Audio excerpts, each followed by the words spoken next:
and the 74-year-old Mueller remained true to his enigmatic self in his first public remarks since issuing an exhaustive 448-page report into Russian interference in the 2016 presidential election.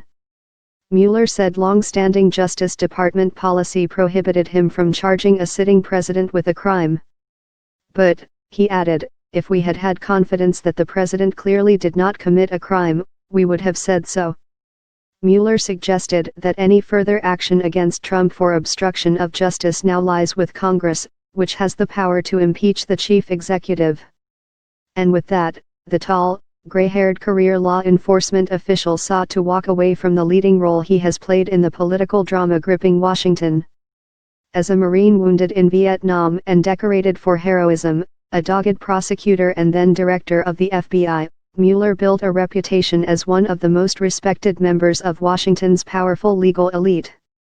He was for most observers the ideal choice to lead the Russia investigation, a probe in which for nearly 2 years he held the president's political fate in his hands. Mueller had worked under extreme pressure, political and public, in the past.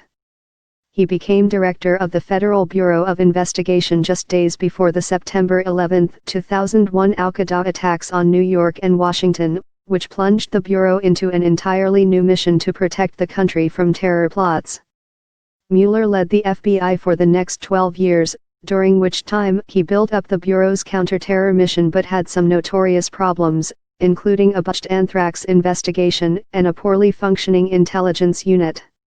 Legacy tied to Russia probe. After retiring in 2013, he joined a private Washington law practice where he took on official arbiter missions, including an external investigation of the National Football League's mishandling of assault allegations against a star player, and reviewing security controls at intelligence contractor Booz Allen Hamilton after several of its employees stole highly confidential national security information.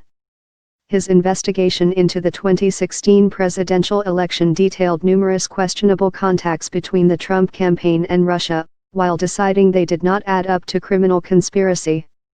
And it detailed multiple acts by Trump to interfere with the investigation, and chose, finally, not to decide whether those added up to criminal obstruction of justice. But nowhere does the huge report give any sense of what Mueller himself thinks or feels about Trump himself, the target of the investigation which took up 22 months of his life.